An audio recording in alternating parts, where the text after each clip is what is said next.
Gold, trusted gold buyers. మీరు తాకట్టు పెట్టిన బంగారాన్ని విడిపించి ఈ రోజు ఉన్న మార్కెట్ ధరకు కొనబడను.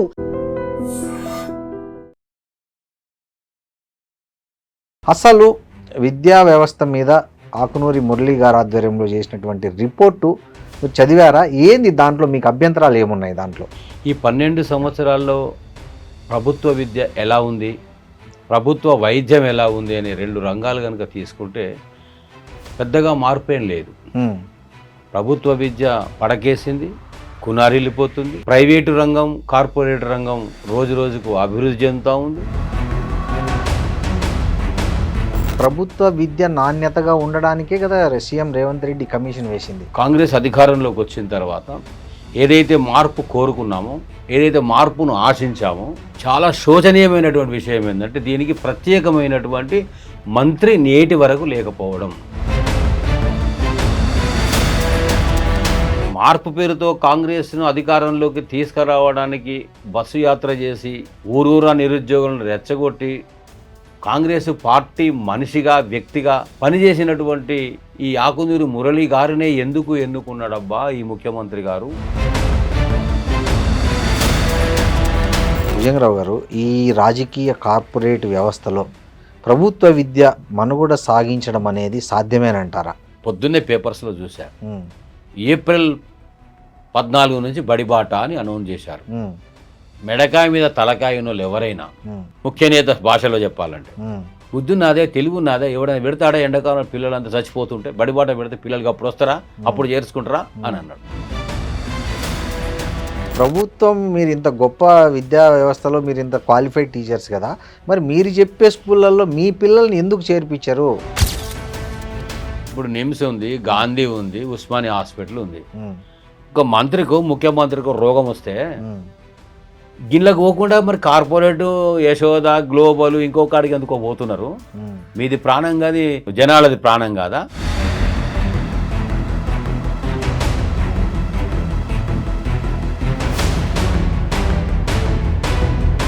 నమస్తే, వెల్కమ్ టు ఐడ్రీమ్ మీడియా. నేను మీ రొద్దం శ్రీనివాస్. తెలంగాణ విద్యా కమిషన్ చైర్మన్ ఆకునూరి మురళి ఇటీవల సీఎం రేవంత్ రెడ్డికి ఇచ్చినటువంటి ఒక సిఫార్సు ఏదైతే ఉందో, విద్యా కమిషన్కి సంబంధించి, టీచర్లకు సంబంధించి, విద్యా వ్యవస్థకు సంబంధించి ఆయన చేసిన ఏదైతే రికమెండేషన్స్ ఉన్నాయో వాటి మీద తెలంగాణలో ఒక భిన్న అభిప్రాయాలు వ్యక్తమవుతున్నాయి. కొంతమంది మురళి ఇచ్చిన రిపోర్టు చాలా బాగుంది, విద్యా వ్యవస్థను, ముఖ్యంగా ప్రభుత్వ విద్యా వ్యవస్థను అది బాగు చేసే విధంగా ఉందని కొంతమంది అంటుంటే, కానీ టీచర్స్ సంఘాల నాయకులు మాత్రం తీవ్రంగా విమర్శిస్తున్నారు. ఇది ప్రైవేటు పరం చేయడానికి, విద్యను ప్రైవేటు పరం చేయడానికి ప్రభుత్వం చేసిన కుట్రగా కూడా కొంతమంది అభివర్ణిస్తున్నారు. దీనికి సంబంధించి ఈ సబ్జెక్టుపై మాట్లాడడానికి మనతో బచ్చు భుజంగరావు, ఆయన ఎస్టీయూ ఫార్మర్ ప్రెసిడెంట్, తెలంగాణ స్టేటుకు ఎస్టీయూ తొలి ప్రెసిడెంట్ కూడా, ఎమ్మెల్సీగా కంటెస్టెంట్ కూడా చేసిన వ్యక్తి మనతో ఉన్నారు. సుదీర్ఘ ఉపాధ్యాయ పోరాట అనుభవం ఉన్న వ్యక్తి ఆయన, భుజంగరావు గారు. నమస్తే భుజంగరావు గారు. నమస్కారం శ్రీనివాస్ గారు. భుజంగరావు గారు, విద్యా కమిషన్ రిపోర్టు మీరు చూసే ఉంటారు. దీని మీద చాలా అటు పాజిటివ్ కామెంట్స్ ఉన్నాయి, నెగిటివ్ కామెంట్స్ వస్తున్నాయి. కొంతమంది ఏమో విద్యా వ్యవస్థ అంటే, ముఖ్యంగా ప్రభుత్వ విద్యా వ్యవస్థ బాగుపడడానికి ఆకునూరి మురళీ గారు చాలా అద్భుతమైన రికమెండేషన్స్ చేశారు అనేది బాగా ఒక సెక్షన్ బాగా ప్రశంసిస్తుంది. కానీ కొంతమంది, అంటే మీలాంటి ఉపాధ్యాయ సంఘాల నుంచి కానీ, ఉద్యోగ సంఘాల నుంచి కానీ దాని మీద చాలా వ్యతిరేకత వ్యక్తమవుతుంది. అసలు విద్యా వ్యవస్థ మీద ఆకునూరి మురళీ గారి ఆధ్వర్యంలో చేసినటువంటి రిపోర్టు మీరు చదివారా? ఏంది దాంట్లో మీకు అభ్యంతరాలు ఏమున్నాయి దాంట్లో? మొట్టమొదట మీ ఐడ్రీమ్ యాజమాన్యానికి, మీ అందరికి కూడా అభినందనలు, ధన్యవాదాలు. నన్ను మీ దగ్గరికి పిలిచి నా అనుభవాలు మీతో పంచుకుంటున్నందుకు సంతోషం. తెలంగాణ రాష్ట్రం ఆవిర్భవించి 12 సంవత్సరాల కాలం పూర్తయింది. ఈ 12 సంవత్సరాల్లో ప్రభుత్వ విద్య ఎలా ఉంది, ప్రభుత్వ వైద్యం ఎలా ఉంది అనే 2 రంగాలు కనుక తీసుకుంటే పెద్దగా మార్పేం లేదు. ప్రభుత్వ విద్య పడకేసింది, కునారిల్లిపోతుంది. ప్రైవేటు రంగం, కార్పొరేట్ రంగం రోజు రోజుకు అభివృద్ధి చెందుతూ ఉంది. కొనగలిగే వాడికి విద్య, చదువు కొనేవారికి విద్య, చదువుకునేవారికి లభించినటువంటి పరిస్థితి దాపురించింది. ప్రభుత్వ వైద్యం కాడికి వస్తే లక్షల రూపాయలు ఉంటేనే ఇవాళ ఆ వ్యాధులకు చికిత్స, లేదంటే ప్రాణాలు వదులుకోవాల్సిందనేటువంటి భరోసా లేనటువంటి దీనమైన పరిస్థితి వైద్య రంగంలో ఉంది. నేనేమంటున్నాను సార్, రాజ్యాంగం ప్రకారం ఏ మానవునికైనా ఏ కుటుంబానికైనా సమాజంలో అందించాల్సిన 2 విషయాలు: విద్య వైద్యం ఉచితంగా ఇచ్చినాడు. నాణ్యతతో కూడినటువంటి విద్య, నాణ్యతతో కూడినటువంటి వైద్యం లభించినాడు. అదే కదా, అంటే ఈ ప్రభుత్వ విద్య నాణ్యతగా ఉండడానికే కదా సీఎం రేవంత్ రెడ్డి కమిషన్ వేసింది. అది అక్కడికే దానికి కదా ఆయన రికమెండేషన్ చేసింది. ఎలా ఉంటే ప్రభుత్వ విద్య బాగుపడుతుందనే కాంటెక్స్ట్లోనే కదా ఆయన రికమెండేషన్స్ కూడా చేసింది. ఇప్పుడు ప్రభుత్వ విద్య కాడికి వస్తే తెలంగాణ రాష్ట్రంలో మొదటి విద్యామంత్రి జగదీష్ రెడ్డి టీఆర్ఎస్ మంత్రిగా తనున్నాడు. ఆ తర్వాత కడియం శ్రీహరి పనిచేశాడు. ఆ తర్వాత సబితా ఇంద్రారెడ్డి గారు పనిచేశారు. ఆనాడు ఉపాధ్యాయ సంఘాల నాయకులుగా సమస్యలపైన మేము చర్చించే వెసులుబాటు ఉండేది, చొరవ ఉండేది. మంత్రులు కూడా స్పందించేది, అధికారులు కూడా బాధ్యతగా స్పందించి పనిచేసినటువంటి సందర్భం మేము చూసాం. మార్పు పేరుతో కాంగ్రెస్ అధికారంలోకి వచ్చిన తర్వాత ఏదైతే మార్పు కోరుకున్నామో, ఏదైతే మార్పును ఆశించామో, తెలంగాణ ఇచ్చిండ్రా తెచ్చిండ్రా అనేది అప్రస్తుతం అయినప్పటికీ కూడా సరే ప్రజలంతా అనుకున్నారు తెలంగాణ రాష్ట్రం ఇచ్చింది కాంగ్రెస్ అని అనుకున్నారేమో. అందులో భాగంగా మార్పు కోరుకుంటూ ఓటర్స్ అంతా కూడా కాంగ్రెస్కు పట్టం కట్టిన పరిస్థితి. సరే, సంతోషం. నేనేమంటున్నానంటే ప్రభుత్వ విద్యారంగం విస్తృతమైనటువంటిది. అది ప్రైవేట్ అయినా, ఎయిడెడ్ అయినా, ప్రభుత్వమైనా. అంటే ప్రాథమిక విద్య, పాఠశాల ఉన్నత విద్య, సెకండరీ విద్య, బోర్డ్ ఆఫ్ ఇంటర్మీడియట్, ఆ తర్వాత టెక్నికల్ ఎడ్యుకేషన్, ఆ తర్వాత మెడికల్ ఎడ్యుకేషన్, విశ్వవిద్యాలయాలు, ఇంతగా విస్తృతంగా ఉన్నటువంటి విద్యకు చాలా శోచనీయమైనటువంటి విషయం ఏంటంటే దీనికి ప్రత్యేకమైనటువంటి మంత్రి నేటి వరకు లేకపోవడం. ఇది పెద్ద లోటుగా మేము భావిస్తూ ఉన్నాం. ఇప్పుడు సీఎం దగ్గర ఉంటేనే ఎక్కువ ప్రయోజనం కదా విద్యాశాఖ, ఎందుకంటే అన్ని శాంక్షన్స్ ఆయనకే కదా మంచి పేరు రావాలని ఉంటుంది అని జనరల్గా మనం భావించేది అట్లాగే ఉంటుంది. ఏమనుకుంటామంటే విద్యామంత్రి ఒకరై ఉండి ముఖ్యమంత్రి ఒకరై ఉంటే తెర ఉంటుందేమో మధ్యలో. విద్యామంత్రి సంఘాల నాయకులుగా ఉపాధ్యాయుల, విద్యార్థుల వ్యతలు, బాధలు వాళ్ళ దృష్టికి వచ్చినప్పుడు కూడా ముఖ్యమంత్రి దృష్టికి తీసుకెళ్లడంలో ఈ పరదాలు ఉంటాయేమో, తెరలు ఉంటాయేమో, తానే విద్యామంత్రి అయితే మరింత ఉపయుక్తంగా ఉంటుంది అనేటువంటి పరిస్థితి మనందరం కూడా ఆశించాం, ఊహించాం. కానీ ఇప్పుడు జరుగుతున్నటువంటిది ఏంటంటే నేనే రాజు, నేనే మంత్రి అనే పోకడతోని ఏకపక్షంగా పోయేటువంటి ముఖ్యమంత్రి లాంటి వ్యక్తే విద్యామంత్రి అయినందువల్లనే ఈ పరిస్థితి లోపల ఇలాంటి సంఘటనలు చోటు చేసుకుంటున్నాయి. ఎందుకు ఇప్పుడు ఈ విద్యా కమిషన్ సిఫార్సుల పట్ల మీకు ఏ సిఫార్సుల పట్ల అభ్యంతరం ఉంది? అది మెయిన్. దాన్ని నేను ఎందుకు చెప్తున్నాను సార్ అంటే సెప్టెంబర్ 13, 2024 కమిషన్ వేశారు. ఈ విద్యను బాగు చేద్దాం అనుకున్నాడా, బలోపేతం చేద్దాం అనుకున్నాడా, ముఖ్యమంత్రి గారు సంస్కరిద్దాం అనుకున్నాడా? 2 శాఖలు నా దగ్గర, ముఖ్యమంత్రిగా నేనే ఉన్న శాఖ కూడా విద్య నా దగ్గరే ఉంది, సర్వం నేనే అయినప్పుడు ఈ రకంగా చేసుకపోదామని అనుకున్నాడా, భావించడా తెలియదు. విద్యకు ఒక కమిషన్ ఏర్పాటు చేశాడు. మేమందరం అనుకున్నాం ముఖ్యమంత్రి గారు బిజీగా ఉంటాడు కదా, సరే టైం ఇది కూడా ఇబ్బంది ఉంటుంది, మరి దానికి వెసులుబాటుగా ఉండడం కోసం తనకు సహకరించడానికి ఒక కమిషన్ ఏర్పాటు చేసుకున్నాడు. ఆ కమిషను ఉద్దేశం అది అయ్యి ఉంటుంది అని అనుకున్నాం. ఆ కమిషను 13 సెప్టెంబర్ 2024 జీవో ఇచ్చిండు. 16 సెప్టెంబర్ 2024 నాడు ఆకునూరి మురళి గారిని చైర్మన్గా నియమించిండు. అక్కడ ఒక అనుమానం వచ్చింది మాకు. మార్పు పేరుతో కాంగ్రెస్ను అధికారంలోకి తీసుకురావడానికి బస్సు యాత్ర చేసి ఊరూరా నిరుద్యోగులను రెచ్చగొట్టి కాంగ్రెస్ పార్టీ మనిషిగా, వ్యక్తిగా పనిచేసినటువంటి ఈ ఆకునూరి మురళి గారినే ఎందుకు ఎన్నుకున్నాడబ్బా ఈ ముఖ్యమంత్రి గారు? తాను ఐఏఎస్గా జిల్లా కలెక్టర్గా ఉన్నప్పటికీ, ఆ ఇంజనీర్ సర్వీసెస్లో ఉన్నప్పటికీ కూడా పెద్దగా ఉపయోగపడదు, సమాజానికి ఉపయుక్తంగా ఉన్నటువంటి పరిస్థితులు మనం చూడలేదు కదా. తన వల్ల సమాజానికి జరిగినటువంటి మేలు ఏ ఒక్కటి లేదు కదా. మరి ఎందుకు ఆకునూరి మురళి గారినే ఎందుకు సెలెక్ట్ చేసుకున్నాడు ముఖ్యమంత్రి గారు? అనేక మంది విద్యావేత్తలు ఉన్నారు, ఇంకా విశేషమైనటువంటి సమాజానికి సేవ చేసేటువంటి వాళ్ళు ఉన్నారు.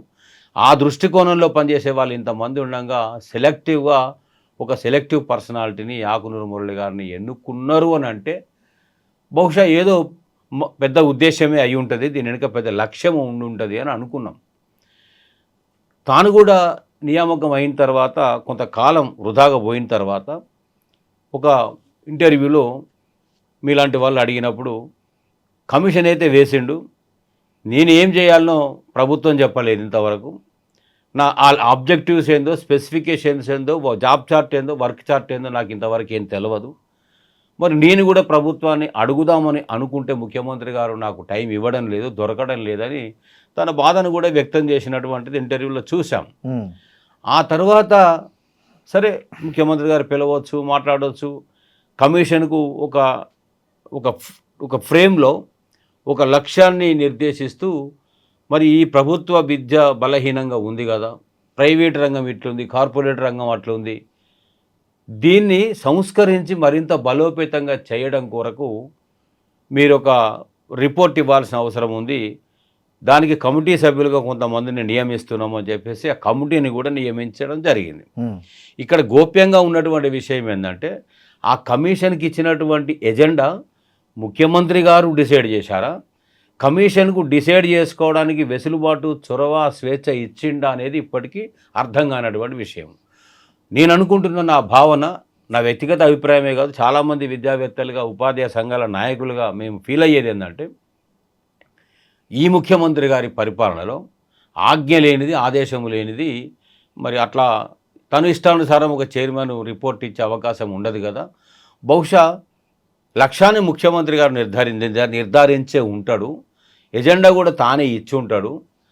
మరి ఆ ఫ్రేమ్లోనే ఏ సిఫార్సు చేసినా కూడా ఇందులోనే ఉండాల్సిన అవసరం ఉంటుంది అని చెప్పి ఉండే విధంగా ఉందేమో. బహుశా ఆకునూరి మురళి గారి మీద భుజం మీద తుపాకీ పెట్టి విద్యారంగాన్ని పీల్చినటువంటి విద్యా మంత్రిగా, ముఖ్యమంత్రిగా రేవంత్ రెడ్డి గారు ఉన్నారేమో అని మాలాంటి వాళ్ళందరికీ ఇప్పుడు స్పష్టంగా అనుమానాలు బలపడతాం. కానీ ఇదే ఐ డ్రీమ్ ఇంటర్వ్యూలో ఇదే ఆకునూరి మురళి గారు ఏమన్నారంటే ముఖ్యమంత్రి కార్యాలయం నుంచి కానీ, ముఖ్యమంత్రి గారి దగ్గర నుంచి కానీ ఏ రోజు మాకు ఏం చేస్తున్నారు, ఏమొస్తోంది ఫీడ్బ్యాక్, ఎలా రాస్తున్నారు అనేది ఇంతవరకు ఎవరు మాకు అసలు వాళ్ళ జోక్యమే చేసుకోలేదు, అంత స్వేచ్ఛ ఇచ్చారు, వాళ్ళకి ఆ రిపోర్ట్ అక్కడ పెట్టే వరకు దాంట్లో ఏముందో కూడా తెలియదని చెప్పారు స్వయంగా. ఒకటి మీరు ఇంతకుముందు అన్నారు ఆయన ఊరూరు తిరిగి కాంగ్రెస్ పార్టీకి ఓటేయమని అన్నారు అని అన్నారు, కానీ ఆయన బీఆర్ఎస్ పార్టీకి ఓటేయద్దని మాత్రమే తిరిగారని చెప్పారు సేమ్ నా ఇంటర్వ్యూలోనే. సో ఆకునూరి మురళి గారికి ఏం అనుభవం ఉంది అన్నారు, ఆయన చాలా అనుభవాలు చెప్పుకొచ్చారు. ఆయన ఉపాధి హామీ పథకంలో చేసిండేది కావచ్చు, తర్వాత చాలా ఆయన ఉన్న గ్రామీణ దీంట్లో రకరకాల ఆయన చేసిన ఫీల్డ్ గురించి చెప్పారు. ఒక రిటైర్డ్ ఐఏఎస్ కూడా, ఒక ఇంజనీర్తో పాటు. సో ఆయన అనుభవం దీనికి పనికి రాలేదంటారా, లేకపోతే రేవంత్ రెడ్డి గారు ఆలోచన తప్పంటారా మీరు ఈ విషయంలో? నేను అనేది మేమందరి నోళ్ళల్లో పడడానికి, సర్వత్రా విద్యా కమిషన్ రిపోర్టు విమర్శలకు తావు తీయడానికి, దారి పడడానికి కారణం ఏంటంటే వివాదాస్పదమైనటువంటి అంశాలను. ఏ వివాదాస్పద అంశాలుగా కనిపించాయి మీకు ఈ రిపోర్ట్లో మొత్తం? ఇప్పుడు ఆకునూరు మురళి గారి రిపోర్ట్ ఒకసారి మనం పరిశీలిస్తే 357 పేజీల రిపోర్ట్ ఇచ్చిన అన్నాడు. చాలా నిశితంగా పరిశీలనతో రిపోర్ట్ అంతా కూడా చూసాం. మీరు ఇదే ఇంటర్వ్యూలో ఏం చెప్పాడు, చైల్డ్ సెంట్రిక్గా చేశాను అన్నాడు. అవును, అంటే విద్యార్థి కేంద్రీకృతంగా నేను తయారు చేశాను అన్నాడు. అవును, అలా అయ్యుంటే అనుకుందాం, కాస్త అట్లాగే చేసి ఉంటాడని అనుకుందాం. అలా అయ్యుంటే 1016 గురుకులాల్లో, ప్రభుత్వ పాఠశాలల్లో విద్యార్థులు పౌష్టిక ఆహారం లోపించి అనేక రోగాల బారిన పడి, అనేక రకాల అస్వస్థతకు గురై హాస్పిటల్ పాలై 169 మంది పిల్లలు చనిపోయింది కదా. చనిపోయిన విద్యార్థుల విషయాలు ఆ మొత్తం నివేదికలు మీరు గమనించండి, ఎక్కడా స్పృశించలేదు. ఎందుకు అని అడుగుతా ఉన్నా.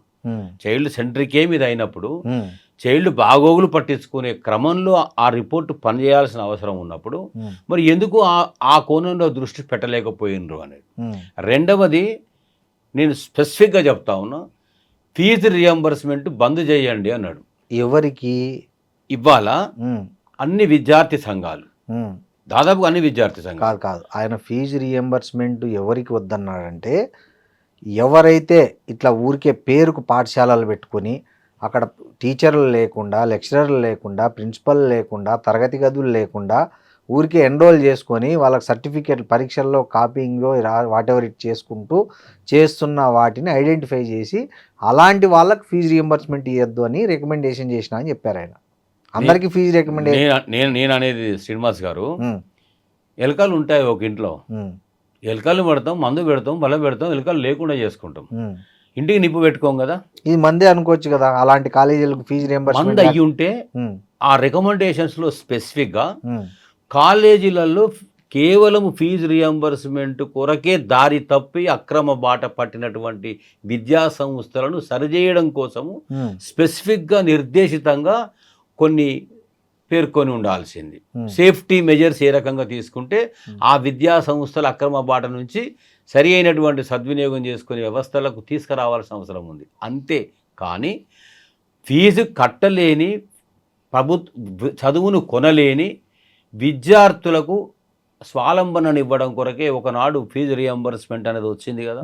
ఒక నూతన పథకం అయినప్పటికీ కూడా దాన్ని తదుపరి తెలంగాణ రాష్ట్రం ఏర్పడిన తర్వాత వచ్చినటువంటి ప్రభుత్వం కూడా దాన్ని బంద్ చేయకుండా, ఆనవాళ్ళు తుడిచేయకుండా దాన్ని సక్రమంగా తీసుకుపోయేటువంటి ప్రయత్నాలు చేయడం లోపల ఆనాడు కూడా కొంత విమర్శ వచ్చింది. అంటే సీమాంధ్రుల కాలేజీలు ఉన్నాయి, విద్యా సంస్థలు ఉన్నాయి, వాళ్ళకి ఎందుకు ఇవ్వాలి ఫీజు రియంబర్స్మెంట్ అన్నప్పుడు మాలాంటి వాళ్ళని కూడా నాటి ముఖ్యమంత్రి కేసీఆర్ గారితో చర్చలో వచ్చినప్పుడు ఆయన ఒకటే మాట చెప్పాడు, నాకు ఇంకా గుర్తుంది. విద్యా సంస్థలు ఏ ప్రాంతాన్ని అనేది ముఖ్యం కాదు, ఆ విద్యా సంస్థలు విద్యా బోధనని ఎలా చేస్తున్నారు, ఫ్యాకల్టీ సరిగా ఉందా, సరి అయినటువంటి విధానంలో కాలేజీ నడుస్తుందా అనేటువంటివి సరి చేసుకొని సంస్థ ఎవరిదైనప్పటికీ కూడా ఫీజు రియంబర్స్మెంట్ ఇస్తే పిల్లలకు కుటుంబాలకు ఉపయోగపడుతుంది. దాన్ని సరి చేసుకోవాల్సిన అవసరం ఉంది, కానీ దాన్ని లేకుండా నరకడం కరెక్ట్ కాదు. కొంతమంది విమర్శ చేస్తూ ఉన్నారు, దయచేసి ఉపాధ్యాయులుగా విద్యావేత్తలుగా మీరైనా దాన్ని అబ్జర్వ్ చేయండి అని చెప్పిండు. ఇవాళ నా బాధ ఏంటంటే ఆ క్రమంలో ఉన్నట్లయితే మరి ఇంతగా సరిచేసే క్రమంలో మార్పు పేరుతో అధికారంలోకి వచ్చినటువంటి ఈ ప్రభుత్వము అక్రమ బాట ఉంది, సరే తప్పుడు దారిలో పోతున్నారు, కేజ్ రియంబర్స్మెంట్ కొరకే విద్యా సంస్థలు పనిచేస్తున్నాయి, పిల్లలకు న్యాయం జరగడం లేదు. అలాంటప్పుడు దారికి తీసుకురావడానికి విద్యామంత్రిగా తానే ఉన్నప్పుడు, ముఖ్యమంత్రిగా తానే ఉన్నప్పుడు, మీరు అపాయింట్ చేసే చైర్మన్ గారే ఉన్నప్పుడు రికమెండేషన్స్లో స్పెసిఫిక్గా కరెక్షన్ మెజర్స్ ఎందుకు లేవు అని నేను అడుగుతా ఉన్నా. ఇది మీరు గమనించండి. రెండవది నేను ఇంకా మా విద్యావేత్తలందరికీ కూడా చెప్తా ఉన్నా, అయ్యా మీరు ఇక్కడ ముద్దాయిగా ఆకునూరి మురళి గారిని చూడకండి. విద్యారంగంని బలోపేతం చేయడం లోపల దశాబ్దాల తరబడిగా మనం ఎన్నో ప్రయత్నాలు, పోరాటాలు, ఉద్యమాలు చేసుకుంటూ వస్తే ఇవాళ తెలంగాణ రాష్ట్రంలో ఉన్నటువంటి పాఠశాలలు 26,672 ప్రభుత్వ పాఠశాలలు ఉన్నాయి. ఎయిడెడ్ కానీ గవర్నమెంట్ కానీ, ప్రైవేట్ చెప్పడం లేదు, ప్రైవేట్ 11,000 పాఠశాలలు ఉన్నాయి. ఇవాళ ఎక్కడ కూడా రిపోర్ట్లో ప్రభుత్వ పాఠశాలల్లో నమోదు శాతం విద్యార్థుల సంఖ్య తగ్గింది ఈ 2 సంవత్సరాల కాలంలో డేటాను ఎందుకు మీరు ఇంటర్ప్రిటేషన్ చేయలేకపోయినారు, ఇన్కార్పొరేట్ చేయలేకపోయినారు చైర్మన్ గారు? అంటే 2023-24 నుంచి ఇవాళ 2025-26 విద్యా సంవత్సరంలో ఉన్నాం మనం ఇక్కడ. నెక్స్ట్ వచ్చేటువంటిది 26-27 సంవత్సరం. తగ్గినటువంటి నమోదు విద్యార్థులది ఎంతో తెలుసా సార్? 1,46,000 మంది ఎన్రోల్మెంట్ తగ్గింది. ఎందుకు అని అడుగుతా ఉన్నాను. ప్రభుత్వం అంటే దానికి ఆయన రీజన్ చెప్పిండు కదా, టీచర్లు అప్గ్రేడ్ కావట్లేదు, టీచర్లు ఎప్పటికప్పుడు వాళ్ళు ఇది కావట్లేదు. దానికి కమిషన్ ఎందుకు, చైర్మన్ ఎందుకు సార్? సమాజంలో ఎవరైనా కూడా ఒక రాయి ఉపాధ్యాయుల వైపు విసిరేయడం చాలా తేలిక. అంటే ప్రభుత్వము విద్యారంగానికి బడ్జెట్ పెంచకుండా, డబ్బులు ఖర్చు పెట్టకుండా 3,06,000 కోట్ల బడ్జెట్ మీరు పెట్టి అందులో కొఠారి కమిషన్ గారు చెప్పినట్లు రాష్ట్ర ప్రభుత్వం 20% బడ్జెట్ కేటాయింపులు చేయాలి. తమిళనాడులో చేయలేదా? స్టాలిన్ గారు 45,000 కోట్లు పెట్టారు కదా. అరవింద్ కేజ్రీవాల్ గారు ఢిల్లీలో ఎంత ఇచ్చారంటే 25-30% బడ్జెట్ కేటాయింపు చేసిండు. కేరళలో ఎంత చేస్తున్నా బ్రహ్మాండమైన కేటాయింపు ఉంది. ఎక్కడైతే విద్యకు పెట్టుబడిగా చూడకుండా, వ్యాపారంగా చూడకుండా, మానవ వనరులను సృష్టించగలిగేటువంటి శాఖగా, రంగంగా దాన్ని చూసి ఒక బ్రహ్మాండమైనటువంటి కేటాయింపులు చేసినరో, ఆ కేటాయింపులు సద్వినియోగమై సరి అయినటువంటి పనిచేసే విధానంలో ప్రభుత్వం యొక్క దృష్టి కేంద్రీకరించినరో అక్కడ విద్య బ్రహ్మాండంగా ఉంది కదా. అంటే ఆ రకమైనటువంటి కేటాయింపులు లేకున్నా సరే కనీసము మీరు 10% కూడా దాటలేదు ఎందుకని నేను అడుగుతా ఉన్నా. ఇది ఆకునూరు మురళి గారిని ప్రశ్నించడం లేదు, విద్యామంత్రి తానే అయినటువంటి ముఖ్యమంత్రి గారిని నేను ప్రశ్నిస్తూ ఉన్నా. అంటే పేద పిల్లలకి ఎవరు చదువుతారండి ప్రభుత్వ పాఠశాలల్లో? పేద ఫీజు పిల్లలే కట్టలేని రాలేని అలాంటి చదువుకు నోచుకొని పిల్లలే కదా. అని నిన్న మొన్న ఎక్కడో అన్నట్టుంది. ఉమ్, ఈ మూసి పర్యటనకు వెళ్ళినప్పుడు ఉమ్, అపార్ట్మెంట్లో ఉన్న వాళ్ళు ఓట్లు వేస్తే గెలవలేదు, బస్తీల్లో వాడల్లో ఉన్న ఓటర్స్ వేస్తేనే మా ప్రభుత్వం మా పార్టీ గెలిచింది, అధికారంలోకి వచ్చింది అన్నాడు. మరి అలాంటి పిల్లలే కదా మా ప్రభుత్వ పాఠశాలల్లో ఉండేది. మరి అలాంటి పిల్లలకు విద్యార్థులకు స్వాలంబనగా ఉండాలి, విద్యను బ్రహ్మాండంగా అప్గ్రేడ్ చేయాలి, స్ట్రెంథన్ చేయాలి అని అంటే మీరుగా ముఖ్యమంత్రిగా చేయాల్సింది 20% కొఠారి కమిషన్ గారి మేరకు ఎందుకు మీరు కేటాయింపులు చేయలేకపోతున్నారు అంటున్నా.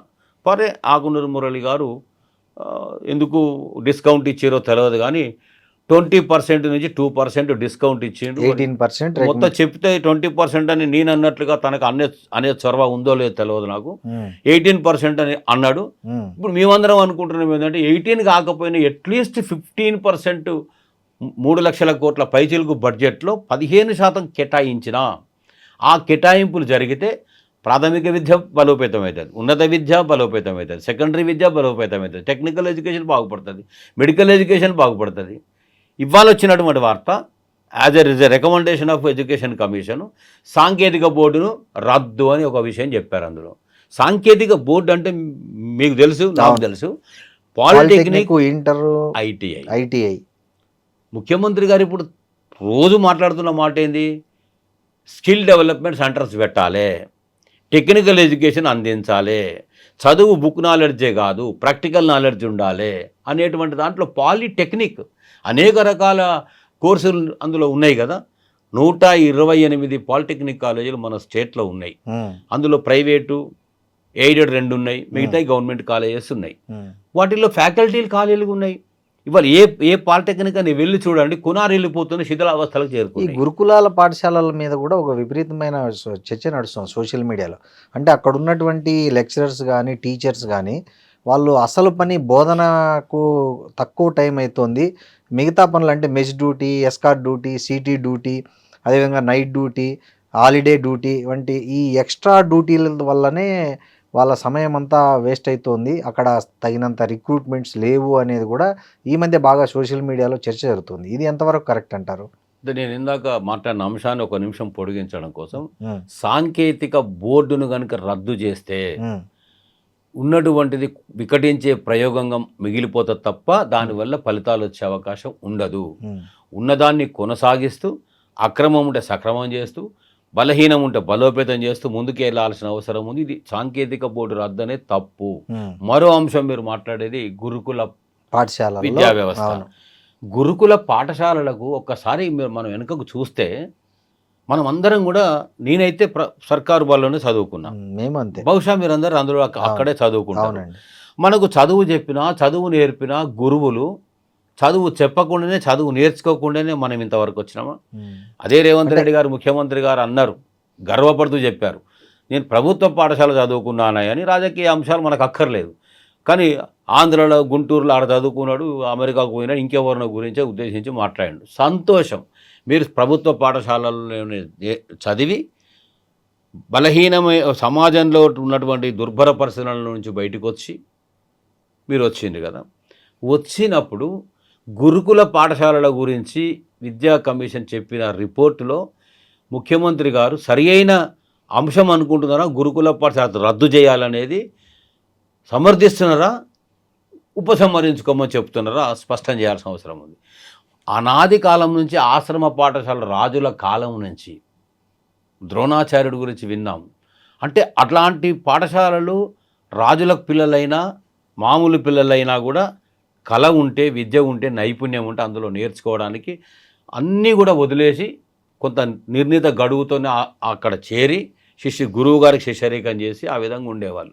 అంటే గురుకుల పాఠశాల, ఆశ్రమ పాఠశాలల వల్ల గురువు కేంద్రీకరించగలుగుతాడు, దృష్టి పెట్టగలుగుతాడు. పిల్లవాడు 24 గంటలు గురువు దృష్టిలో అందుబాటులో ఉండే అవకాశం ఉంటుంది.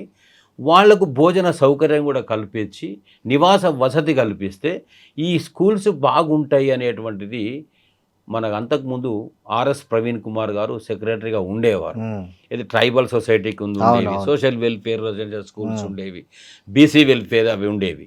వాటిని మరింత విస్తృతం చేయడం కోసం 1016 రెసిడెన్షియల్ స్కూల్స్ను గత కేసీఆర్ గారు మేము కొత్తగా తీసుకొచ్చినాం, పెట్టినాం అని చెప్పి అన్నారు. వాటిల్లో కొన్నింటికి భవనాలు లేవు అని ఈ ముఖ్యమంత్రి విద్యామంత్రి గారు అన్నారు. ఆకునూరు మురళి గారు కూడా చెప్పారు. మేము కూడా అంగీకరిస్తున్నాం. కోర్స్ ఒక 500-600 పాఠశాలలకు భవనాలు లేవు అని మీ సంఖ్యాపరంగా మీరు తేల్చినప్పటికీ కూడా మీరు చేయాల్సింది భవన నిర్మాణాలు చేసి, పౌష్టిక ఆహారం అందించి, ఉమ్, ఫ్యాకల్టీని టైంకు నియమించి, ఉమ్, వాళ్ళకి కావాల్సిన పదోన్నతులు ఇచ్చి, ఉమ్, డాక్టర్స్ను కూడా అక్కడ నియమించి, ఏఎన్ఎం సిస్టర్స్ని కూడా నియమించి, పిల్లల ఆరోగ్యాన్ని పరిశీలించి చర్యలు తీసుకొని ఉంటే అవి బలంగా, బలోపేతంగా, బ్రహ్మాండంగా ఉంటాయి. ఇప్పుడు ఏకపక్షంగా విద్యా కమిషన్ రిపోర్ట్లో గురుకుల విద్యా పాఠశాలలను రద్దు చేస్తూ 29 రకాల పాఠశాలలు ఇప్పటికే తెలంగాణ రాష్ట్రంలో ఉన్నాయి. అన్నింటిని కూడా నేను చూసిన. ఇన్ని రకాల పాఠశాలలు ఎందుకు అని అన్ని చెబుతూనే 31 రకం పాఠశాలను తెలంగాణ పబ్లిక్ స్కూల్స్ని పెట్టాల్సిన అవసరం ఉంది అనే రికమెండేషన్ ఆకునూరు మురళి గారు చెప్పడంలో పరస్పర విరుద్ధ అభిప్రాయాలు కావా? 29 రకాల పాఠశాలలు ఉన్నాయి, ఇవెందుకు అని ఒకవైపు అంటూనే ఇంకొక రకం కొత్త పాఠశాలల్ని పెట్టాలి అని తీసుకురావడం ఏ రకమైనటువంటి సమంజసకరమైన ప్రతిపాదనది? అంటే నేను పూర్తిగా దీన్ని ఖండిస్తూ ఉపసంహరించుకోవాలని ఎందుకంటున్నానంటే, గురుకుల పాఠశాలల్లో ఈ 12 సంవత్సరాల చదువుకున్న పిల్లలు ఒకసారి మనం చూస్తే బ్రహ్మాండమైనటువంటి డాక్టర్స్గా, ఇంజనీర్స్గా మంచి విద్యను అభ్యసించి విదేశాల్లో స్థిరపడి ఒక జీవన ప్రమాణాలు పెంచుకొని స్థిరపడ్డటువంటి పిల్లలు ఆ కుటుంబాల వెలుగులు నిండినాయి కదా. ఎవరెస్ట్ కూడా ఎక్కువచ్చారు కదా. ఎవరెస్ట్ కూడా ఎక్కొచ్చారు కదా, అనేక మనం చూసాం కదా. మరి అంత లక్ష్యాలు సాధించినటువంటి ఆ పిల్లలు జాతిరత్నాలు కారేలు అనుకున్నారా?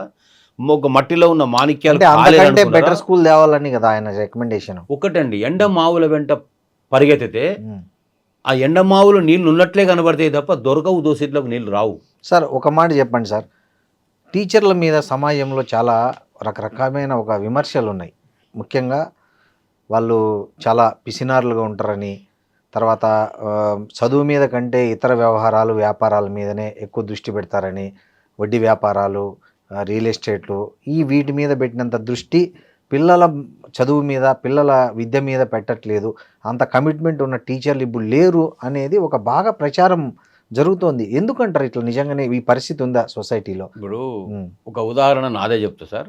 22 సంవత్సరాల వయసులో నేను టీటీసీ, అంటే ఇప్పుడు డిఎడ్ అంటారు, అవును, ఇంటర్మీడియట్ టీటీసీ చేసి ఎన్టీ రామారావు గారి గవర్నమెంట్లో మొదటి డిఎస్సిలో నేను ఉద్యోగం హైదరాబాద్లో నేను పొందిన. 37 సంవత్సరాలు సర్వీస్ చేసిన. 37 సంవత్సరాల్లో 16 సంవత్సరాలు ప్రైమరీ స్కూల్లో పనిచేసిన. బ్రహ్మాండమైనటువంటి పిల్లలు, 700 నుంచి 800 మంది పిల్లలు, 5 క్లాసుల్లో 11 సెక్షన్స్, 14 మంది టీచర్సు. కాలక్రమంలో చుట్టూ ప్రైవేట్ స్కూల్స్ వచ్చినాక పిల్లలు తగ్గిండ్రు. అపాయింట్మెంట్ 1995 వరకు అపాయింట్మెంట్స్ లేవు, టీచర్స్ రావడం అనేది లేకుండా పోయింది. చివరికి 16 మందితో కలిసి పనిచేసిన నేను ఏకోపాధ్యాయునిగా మిగిలిపోయి 460 మంది పిల్లల సంఖ్యకు పడిపోయి నమోదు. ఆ 460 మంది పిల్లలకి అన్ని రకాలైనటువంటి పాఠాలు చెప్పేటువంటి స్థితిలో కూడా నేను పనిచేసిన. ఇది నా ప్రత్యక్ష అనుభవం. అంటే ప్రభుత్వం సకాలానికి నియామకాలు చేసి ఉంటే, ప్రైవేటు రంగాన్ని కట్టడి చేయగలిగి ఉంటే ఇలాంటి ప్రభుత్వ పాఠశాలలు ఉండేవి కదా. ఇప్పుడు ఏం జరిగింది? ఆ పాఠశాల అంటే హైదరాబాద్లో జాంబాగులో ఉంటుంది. ఆ పాఠశాలే లేదు. ఒకప్పుడు ఉండేదట అని చెప్పుకునే పరిస్థితి ఏర్పడ్డది. రాజశేఖర రెడ్డి గారి గవర్నమెంట్ 2007లో ఏర్పడ్డ తర్వాత హైదరాబాదులో 282 ప్రభుత్వ బడులను నిర్దాక్షిణ్యంగా ఒకే కలంపోటుతో మూసేశారు. 4 నెలలుగా సుదీర్ఘ పోరాటాలు చేశాం. నా మీద 7-8 కేసులు పెట్టారు. పిల్లల కోసం, బడి కోసం, వాళ్ళ బతుకు తెరువు కోసం, విద్యా అవకాశం కోసం విపరీతంగా పోరాటం చేశాం. రాజకీయ పార్టీలు అందరి దగ్గరికి వెళ్ళి బడిని బతికించండి, బడి మూతపడుతుంది, మీ బాధ్యత అని చెప్పి కార్పొరేటర్కు, ఎమ్మెల్యేకు, అధికారంలో ఉన్న ఆనాటి కాంగ్రెస్ పార్టీ, ప్రతిపక్షాల పార్టీలు అందరి దగ్గరికి కూడా మేము ప్రార్థించి వేడుకొని మా బాధ్యత కాకపోయినప్పటికి కూడా మేము వెళితే మాకు అలాంటి సపోర్ట్ దొరకలే. కానీ అదే టైంలో 2007లో విద్యా విధ్వంసం జరుగుతుంది తెలంగాణలో, మీకు బాధ్యత లేదా కేసీఆర్ గారని ప్రశ్నిస్తూ తెలంగాణ భవన్ మెట్లెక్కిన్నాడు. ఆ వివరాలన్నీ అడిగి విషయాన్ని గ్రహించి తానుగా సమస్యను భుజం మీద వేసుకొని విద్యా విధ్వంసాన్ని ఆపడం కోసం పాఠశాలల మూసివేతకు అడ్డుపడితే క్రమంలో ఉద్యమాలు 10 జిల్లాల ప్రాంతంలో జరిగినటువంటి మాట వాస్తవం. ఇక మా ఉపాధ్యాయుల్లో బై చాయిస్ టీచర్ అయినా, బై ఛాన్స్ టీచర్ అయినా, కోరుకొని ఉపాధ్యాయుడైనా మీరు అడగండి ఎవరినైనా, మీరు ఏమైదాం అనుకుంటున్నారు సార్ అంటే, నేను వాలంటరీగా స్వచ్ఛందంగా ఉపాధ్యాయుని అయినా అని చెప్పేవాళ్ళు తక్కువ ఉంటారు. అవును, నేను ఏదో అయిదామనుకున్నా, డాక్టర్ని అయిదామనుకున్న టీచర్నైనా, ఇంకేదో అయిదామనుకున్న టీచర్నైనా అని చెప్పే వాళ్ళు ఉంటారు. నేననేది బై ఛాన్స్ టీచర్ అయినా, బై చాయిస్ టీచర్ అయినా వృత్తిలోకి వచ్చిన తర్వాత పిల్లలు మనల్ని నమ్ముకొని ఉంటారు, తల్లిదండ్రులు మన మీద విశ్వాసం పెట్టుకుంటారు, మనకు విద్యార్హతలు ఉన్నాయి, మనలో శక్తి సామర్థ్యాలు ఉన్నాయి, నలుగురిని బాగు చేసి the destiny of the nation can be moulded with in the 4 rooms of the class room. ఇది ఎవ్వరికి కొటేషన్ వర్తించదు, మనకు మాత్రమే వర్తిస్తుంది. పిల్లలు నిన్న నాకు ఫోన్ చేశారు, పిల్లలు, సార్ నాకు ఈ గ్రూప్ 1లో జాబ్ వచ్చింది, నేను అపాయింట్ అయినా, మున్సిపల్ కమిషనర్గా నాకు ఉద్యోగం వచ్చింది అని ఒక పిల్లోడు. నేను సివిల్స్ రాసిన సార్, నేను దళితునైనప్పుడు కూడా నాకు మంచి ర్యాంక్ వచ్చింది, మీరు చెప్పినటువంటి చదువు వల్ల. ఇట్లాంటి పిల్లలు అన్నప్పుడు, తల్లిదండ్రులు అన్నప్పుడు అంతకంటే ఆశీర్వాదము, బ్లెస్సింగ్స్ కోట్ల రూపాయలు ఇవ్వమండి. ఈ పిల్లలకు విద్యాబుద్ధులు సరి అయినటువంటి క్రమంలో చదువు అందరూ మీలాగా ఉన్నారా అనేది ఆయన వేసిన ప్రశ్న. అంటే నేను గొప్ప నేను చెప్పడం లేదు సార్, దాదాపుగా ఉపాధ్యాయులు పనిచేసేదానికి కట్టుబడే ఉద్యోగంలోకి వస్తారు, పనిచేస్తున్నారు. కానీ ఉపాధ్యాయులతో పని లోపం ఉంది, చేయడము లేదు అని అంటే పర్యవేక్షక వ్యవస్థ ఎక్కడ ఉంది సార్? అంటే నేను బడికి పోతున్నానా లేదా, టైంకి ఉంటున్నానా లేదా, నేను పని చేస్తున్నానా లేదా, చదువు చెప్తున్నానా లేదా నన్ను అడిగే వాళ్ళు ఉండాలి కదా. ఇప్పుడు మీరు స్టూడియోలో సిబ్బంది ఉన్నారు, గమనించే వాళ్ళు, వచ్చేవాళ్ళు లేకపోతే ఇష్టానుసారం అయిపోద్ది కదా. అంటే ఇవాళ మాకు ఎంఈఓసి లేరు, డిప్యూటీ ఈఓసి లేరు, మాకు ఇవాళ చూడాల్సిన వాళ్ళు, అడగాల్సిన వాళ్ళు, చెప్పాల్సిన వాళ్ళు, సలహా ఇచ్చేవాళ్ళు లేకుండా పోయింది. ముందుగా ఈ వ్యవస్థను ఏర్పాటు చేయాల్సిన అవసరం ఉంది అని విద్యా కమిషన్లో ఆ అంశం ప్రస్తావన కూడా లేదు. రెండవది, ఉపాధ్యాయులు వ్యాపారాలు చేస్తున్నారు, వృత్తి ఉపాధ్యాయుడు, ప్రవృత్తి వ్యాపారం కావచ్చు, ఇంకొకటి కావచ్చు. అంటే ఉపాధ్యాయుడు, నేను ఇంకొక మాట కూడా గర్వపడుతూ చెప్తున్నా, విద్యారంగంలో పనిచేసే ఉపాధ్యాయులైనా, అధ్యాపకులైనా, ఆచార్యులైనా విద్యను నమ్ముకునే వాళ్ళే తప్ప విద్యను అమ్ముకునే వాళ్ళు కారు. విద్యార్థులను ఒక దేశ సంపదకు పనికొచ్చే విధంగా మానవవరం సృష్టించే వాళ్ళే తప్ప ఒక విఘాతం కలిగించేటువంటి డిస్ట్రక్టెడ్ నేచర్స్ పర్సనాలిటీని తయారు చెయ్యరు. రెండవది, ఉపాధ్యాయుడు అట్లా కొంత తయారయ్యేట్టు వెళ్తున్నాడు సంపాదన పరంగా అని అనుకున్నప్పుడు ఇక్కడ వనరులు, ఆర్థిక వనరులు సరిపోవడం లేదేమో అని ఆ కోణంలో కూడా చూడాల్సిన అవసరం ఉంది. ఇప్పుడే జీతాలు ఎక్కువ అంటున్నారు సార్. 932 రూపాయల ఉద్యోగం నాకు 1983లా 37 ఏళ్ళు పనిచేసినాక తెలంగాణ రాష్ట్రం, మన రాష్ట్రం వచ్చినాక మా ఉద్యోగ ఉపాధ్యాయుల బతుకులు బాగుపడ్డాయి, no doubt about it. 43% KCR garu మాకు ఫిట్మెంట్ ఇచ్చిండు. ఆనాడు 70-80 వేల జీతానికి మేము చేరుకున్నాం. ఆ తర్వాత 2018లో మరో పీఆర్సీ 30% ఇచ్చిండు. 1,00,000 దాటినటువంటి మా జీతాలు ఉన్నాయి. కానీ కుటుంబం లోపల అవసరాలు పెరిగినాయి. మా కుటుంబం ఇప్పటికి కూడా ఇల్లు లేనటువంటి టీచర్స్ బోల్డ్ మంది ఉన్నారు సార్. నేను పెద్దగా ఏం సంపాదించుకోలే. ఈ టీచర్ల జీతాల గురించి కూడా కాంట్రవర్సీ అయింది బాగా ఈ కమిషన్లో. టీచర్ల జీతాలు తగ్గించాలనేది, అది ఇప్పుడున్న టీచర్ల జీతాలు తగ్గించాలనేది కాదు, భవిష్యత్తులో చేసే నియామకాల్లో తగ్గించాలని ఆయన రికమెండ్ చేశారట. అయితే ఆ ప్రైవేట్ టీచర్లతో పోలిస్తే గవర్నమెంట్ టీచర్లకు ఎక్కువ జీతాలు ఉన్నాయనేది అభిప్రాయం. దాన్ని బేస్ చేసుకునే ఆయన ఆ రికమెండేషన్ చేశారని చెప్పొచ్చారు. ఇప్పుడు మీరు చూసారు, మనం చూస్తున్నాం. సొసైటీలో పిల్లనివ్వడానికి వస్తే సాఫ్ట్వేర్ ఇంకోటి ఉద్యోగం చూసి పిల్లని ఇచ్చిరు తప్ప, నాకు గవర్నమెంట్ ఉద్యోగం ఉంది, నేను బడిపంతులు అంటే పిల్లని ఎడేస్తున్నారు సార్ మొన్నటి దాకా. ఇప్పుడు టెక్నాలజీ, టెక్నికల్ ఫీల్డ్ ఇబ్బంది వచ్చి, ఏఐ వచ్చి సాఫ్ట్వేర్ ఉంటుందా ఊడిపోద్దా అనేటువంటి ఒక భద్రత లేనటువంటి పరిస్థితి ఉంది. కాబట్టి దీనికంటే గవర్నమెంట్ ఉద్యోగం బెటర్, బడిపంతులు అయితే మంచిగా ఇంటికాడు ఉంటాడు, సెలవులు ఉంటాయి, నా బిడ్డను బాగా చూసుకోగలుగుతాడు అనేటువంటి ధోరణి మారింది. ఇప్పుడు మా బడిపంతులకు పిల్లల్ని ఇవ్వడానికి సమాజం కూడా ముందుకు వస్తుంది. అంటే నేను ఎందుకు చెప్తున్నా ఈ మాట అంటే, తన భవిష్యత్తు కొరకు ఉద్యోగాలు వచ్చే వాళ్లకు తగ్గించి ఇవ్వాలనేది ఎంత విచిత్రం అంటే, ఇది తను ఇక్కడ ఒక సందర్భం చెప్పిండు. ప్రైవేటు పాఠశాలకు వెళితే 5,000 నుంచి 50,000 వరకు చాలా తక్కువ జీతాలు ఇచ్చి పని చేపిస్తూ ఉన్నారు, వాళ్ళు కూడా విద్యను అందిస్తున్నారు. శ్రమ దోపిడీ జరుగుతున్న మాట నిజం. అని ప్రైవేట్ అంటూనే స్కూళ్ళల్లో టీచర్ల శ్రమ దోపిడీ జరుగుతున్న మాట 100% నిజం. నేను కూడా ఒప్పుకుంటా దాన్ని. జరిగినప్పుడు ఒక కమిషనర్గా, కమిషన్ చైర్మన్గా ఉన్న మీరు ఏం ప్రపోజ్ చేయాలి? వాళ్ళ జీతాలు ఫిక్స్ చేయాలి యాక్చువల్. శ్రమ దోపిడీని నివారించి వాళ్ళ ఎట్లయితే జీతాలు ఫీజులు ఫిక్స్ చేశారో ఈ కాలేజీ ఇంతే ఫీజు తీసుకోవాలని, ఈ టీచర్లకు ఇంతే జీతాలు ఇవ్వాలి, దాన్ని కూడా త్రూ గవర్నమెంట్ వ్యవస్థ ద్వారా చెల్లించాలి అనే ఒక వ్యవస్థను రికమెండ్ చేసి ఉండొచ్చు. ప్రైవేట్ స్కూల్స్కి ఉద్దేశం కారణం కూడా ఏం అంత గొప్పగా చెప్పారు అంటే, ఒకనాడు నేను నిరుద్యోగిని, ఉద్యోగ అవకాశాలు దొరకట్లేదు ఇవాళ కూడా అంటున్నారు కదా, అందరికి ప్రభుత్వ ఉద్యోగాలు రావని. రాలేదు కాబట్టి నేను ఒక బడి పెట్టుకుంటా, అందులో నియమ నిబంధనల్లో ఏముంటుందంటే ఏ బడి పెట్టుకున్నా కూడా సొసైటీ యాక్ట్ కింద ఉంటుంది. సొసైటీ యాక్ట్ కింద రిజిస్ట్రేషన్ అవుతుంది, దానికి నియమ నిబంధనలు ఉంటాయి. వాటిలో ఏముంటుంది సార్ అంటే, వ్యాపార వస్తువుగా మార్చొద్దు. ఒక 100 రూపాయలు నీకు 1,00,000 రూపాయలు నీ పాఠశాలకు వచ్చింది ఫీజుల రూపంలో అంటే 50% పిల్లలకి భవనం యొక్క వసతులకి వాటికి ఖర్చు పెట్టాలి. మరో 50% లోపల 30 to 35% స్టాఫ్ ఖర్చు పెట్టాలి, వేతనాలు ఇవ్వాల్సిన అవసరం ఉంది. తానుగా బడి నిర్వహించేటువంటి యజమానిగా 5 నుంచి 10% మాత్రమే వాడుకునే వెసులుబాటు ఉంటుంది తప్ప ఇంకొకటి ఉండదు. ఇక్కడ విద్యా కమిషన్లో చైర్మన్ గారు ఆ గైడ్లైన్స్ తీసుకొని ఇవి డీవేట్ అయిపోతున్నాయి, తప్పుదారి పడుతున్నాయి, మొత్తం లక్షల కోట్ల రూపాయలు ప్రైవేట్ నుంచి కార్పొరేట్ రంగానికి ఎదుగుతున్నటువంటి పాఠశాలని చూసినాం తప్ప శ్రమదోపిడి జరుగుతూనే ఉంది. దీన్ని కట్టడి చేయాల్సిన అవసరం ఉంది. వాళ్ళ జీతాలు పెంచాల్సిన అవసరం ఉంది, జీవన ప్రమాణాలు పెంచాల్సిన అవసరం ఉందని వాళ్ళను పెంచి దరిదాపుల్లోకి మా దగ్గరికి తీసుకురావడానికి అవసరం ఉంది. కానీ వాళ్ళ తక్కువ ఉందని మా కుతుకలు నరికేస్తారా? ఇది ఎక్కడ న్యాయం అండి? మా జీతాలు తగ్గించి వాళ్ళతో పోల్చి నువ్వు ఎందుకు ప్రభుత్వ ఉద్యోగంలోకి వచ్చినావు అడిగినట్టుంది ఇప్పుడు పరిస్థితి. వెనకటికి ఒక ఆమెకు జుట్టు తక్కువ ఉందని జుట్టు పొడుగుండే ఆమె జుట్టు ఆమెతో సమానంగా అతికించిండు. అంతే కదండి. నేను సూటిగా ఇంకొక మాట అంటున్నా సార్, జీతాలు తగ్గించాలి భావితరానికి చెప్తున్నా. ఇప్పుడున్న వాళ్ళకి చాలా ఎక్కువ ఉన్నాయి అనేటువంటి ఆకుందూరు మురళి గారి మీద డైరెక్ట్ నేను అడుగుతా ఉన్నా.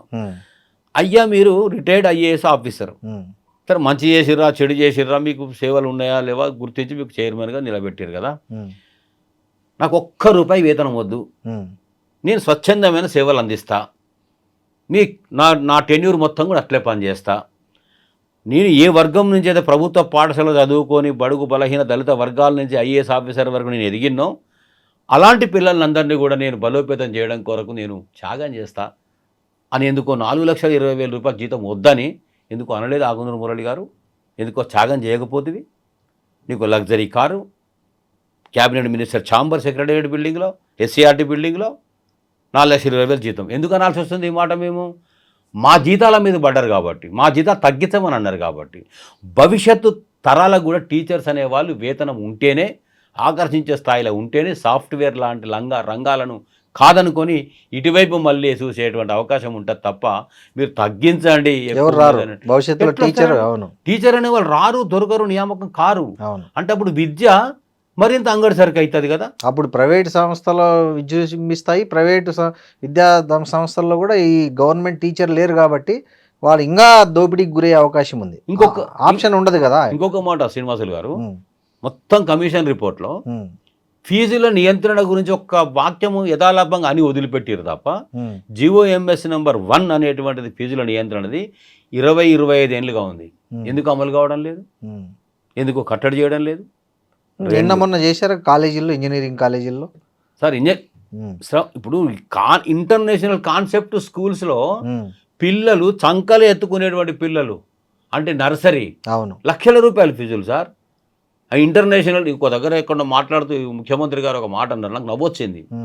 ప్రభుత్వ పాఠశాలను ఇంటర్నేషనల్ స్థాయికి మనం బలోపేతం చేద్దాము అన్నాడు. రైట్. విద్యా కమిషన్ రిపోర్టు యొక్క రికమెండేషన్స్ ఏమో ఇట్లా ఉన్నదాన్ని సమాధి చేసే విధంగా ఉంటే మరి ఇంటర్నేషనల్ స్థాయికి మీరు ఎట్లా అప్గ్రేడ్ చేస్తారు ముఖ్యమంత్రి గారు? అసలు ఇంటర్నేషనల్ స్కూల్స్లో కాన్సెప్ట్ ఏమిటి ఇంతవరకు మీరు చూసిండ్రా? పేరు మాత్రమే ఇంటర్నేషనల్ స్కూల్. ఆ టెక్నో, ఈ టెక్నో, హైటెక్నో స్కూల్స్ ఉన్నాయి. ఎండ్లో ఏముండదు ఎండమావులు తప్ప. ప్రభుత్వ పాఠశాలల్లోనే ఇప్పటికీ ఉపాధ్యాయులు పనిచేస్తున్నారు కాబట్టి, మానవ వనరులను సృష్టిస్తున్నారు కాబట్టి ఈ విద్యా వ్యవస్థ బతికుంది, మనుగడలో ఉంది.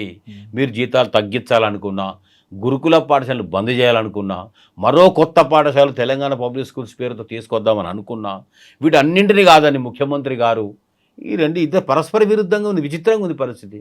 200 కోట్లతోని యంగ్ ఇండియా ఇంటిగ్రేటెడ్ స్కూల్స్ 25 ఎకరాల నుంచి ముఖ్యమంత్రి గారు ఒక పక్కన చెప్తుంటే 2000 స్కూల్స్ తెలంగాణ పబ్లిక్ స్కూల్ తాను ఒక పక్కన చెప్తున్నాడు.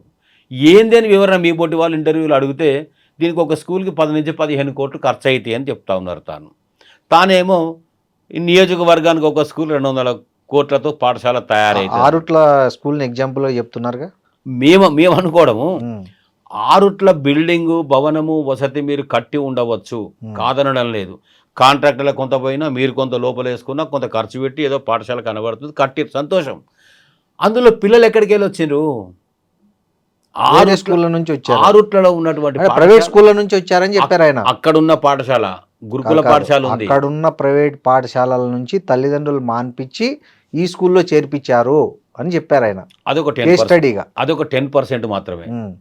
70% నష్టపోయినాయి ప్రభుత్వ పాఠశాల, అప్పర్ ప్రైమరీ పాఠశాల, ప్రైమరీ పాఠశాల, మోడల్ స్కూల్, రెసిడెన్షియల్ స్కూల్ ఇవాళ ఖాళీ. వాటిలో పిల్లలు లేరు. ఈ పిల్లలంతా అక్కడికి వెళ్ళిపోయారు. అక్కడి నుంచి వచ్చేటువంటి పిల్లలు 10% మాత్రమే వచ్చారు. దాన్ని ఎగ్జాంపుల్గా చూపించి మిగతావన్నీ కూడా చేస్తాము అనే దాంట్లో ప్రజల యొక్క విశ్వాసం పొందడానికే చేస్తున్న ప్రయత్నంలో భాగంగా ఉన్న తప్ప ఇంకోటి కాదు. రెండవది, ఈ ప్రభుత్వ విద్య బతకాలన్నా బాగుపడాలన్నా ఇంకా 3 ఏళ్ల గడువు రాష్ట్ర ముఖ్యమంత్రికి కాంగ్రెస్ ప్రభుత్వానికి ఉంది. ఇప్పటికైనా అందరి నూళ్ళల్లో పలచన ఎందుకు అయిపోయినాం? ఈ విద్యా కమిషను సిఫార్సులు ఏ విధంగా తప్పున్నాయి? ఇందులో ఒక ఉపాధ్యాయ సంఘ నాయకుని ఎందుకు పెట్టలేకపోయినాం? ఒక సంవత్సరాల కొద్ది డికేడ్స్ టుగెదర్ పనిచేసిన ఉపాధ్యాయుల అనుభవాలు అవసరమైనప్పుడు కానీ వాళ్ళందరూ వచ్చి కమిషన్ కలిసి వాళ్ళందరితో కమిషన్ రిప్రజెంటేషన్స్ తీసుకుందంట. మీలాంటి ఉపాధ్యాయ సంఘాలందరినీ ఆహ్వానించి మీ అభిప్రాయాలు తీసుకున్నారంట కదా. You are right, 100% correct. మేముగా పోయి తను చెప్పింది కూడా కరెక్టే, వాళ్ళుగా వచ్చి అన్నాడు కదా. మేముగా వెళ్ళి కమిషన్ వచ్చింది, అపాయింట్ చేసిండ్రు, దానికి ఒక చైర్మన్ పెట్టిండ్రు. సరే, ముఖ్యమంత్రి గారి టైము సమయము మనకు దొరకడం లేదు, మనం కలవలేకపోతున్నాము. తానే విద్యామంత్రి కాబట్టి ఇక్కడ చెప్పుకునే అవకాశం ఉంటుంది కాబట్టి వారు ఏం చేయాలనుకుంటున్నారో మనతోనే మనం మాట్లాడతాడేమో అని మా బోటి సంఘాలు కొందరు వెళ్ళినాం. తను ఏం చేయబోతున్నాడు ఎక్కడ ఎవరికి ఏం చెప్పలే, తన ఎజెండా ఎవరికి చెప్పలే. అఫ్ కోర్స్ ఇడెన్ ఎజెండా ఏమన్నా మనసులో ఇలాంటిది ఏమన్నా అప్పుడు ఉందేమో తెలియదు. రెండవది, మేముగా ప్రభుత్వ విద్య బలోపేతం చేయడం కొరకు ప్రభుత్వానికి ఉపయోగపడేటువంటి అంశాలుగా కేటగారికల్గా స్పెసిఫిక్గా చైల్డ్ సెంటర్కి ఎట్లుండాలి, ఒక టీచర్స్ వెల్ఫేర్కి ఎట్లుండాలి, ఒక ప్రభుత్వ విద్య బలోపేతం ఎట్లుండాలి, ఆన్ ద హోల్ ప్రభుత్వ విద్య మనుగడే కాదు బలోపేతమైనటువంటి పరిస్థితి తెలంగాణ రాష్ట్రంలో విద్య నిరాదరణకు గురైంది కాబట్టి బాగుపడాలన్న ఉద్దేశంతో మేము ఇచ్చాం. మంచిదండి, ఇచ్చిరు కదండి, చూస్తానండి, మంచిదండి, వచ్చిరు కదండి, సంతోషం అండి, వెళ్ళిరండి. ఇది మాకు ఆయన దగ్గర దొరికినటువంటి గౌరవము, మర్యాద, చర్చ, సారాంశం. పోనీ మేము ఇచ్చినటువంటి నివేదికల్లో అంశాలు ఏమైనా అక్కడ ఇన్కార్పొరేట్ అయినాయా, అందులో చేర్చిండా అని చూస్తే మేము ఇచ్చినవి అన్నీ అటుకెక్కినాయి. తన మస్తిష్కంలో ఉన్నది మాత్రం అందులోకి వచ్చింది. అందులో కమిటీలో ఉన్న సభ్యులు కూడా, మెంబర్స్ కూడా ఒకసారి చూడండి, మీరు అంత ప్రొఫెసర్సే ఉన్నారు. ప్రొఫెసర్స్, ఆచార్యులు ఎక్కడ పనిచేశారు? వాళ్ళు విశ్వవిద్యాలయాల్లో పనిచేశారు. ఏ పిల్లలకు చదువు చెప్పారు? గ్రోనప్, డెవలప్డ్, మెచ్యూర్డ్ వాళ్ళకు కదా మీరు చదువు చెప్పింది.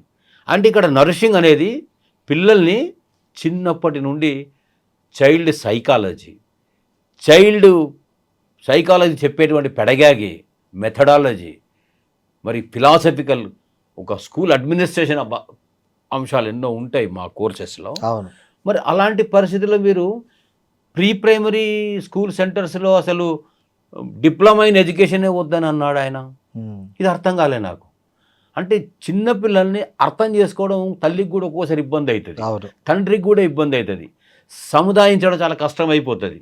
గోరుముద్దలు తినిపించేటప్పుడు ఆ పిల్లలు సతాయించే విధానంలో విసుగుపడితే పిల్లలకు పోషణ చేయలేదు తల్లి. మరి అలాంటి పిల్లల్ని వాళ్ళు చదువు చెప్పాలనుకున్నప్పుడు, చదువు అందించాలనుకున్నప్పుడు తమ పిల్లలుగా భావించి ఎంత ఓపికగా ప్రైమరీ ఎడ్యుకేషన్లో నిష్ణాతులైనటువంటి ఉపాధ్యాయులు అవసరం కదా. ఇది నేను చెప్పలే, మీకు చెప్పడం లేదు నేను. నా తరపు నుంచి కాదు, సుప్రీంకోర్టు చెప్పింది.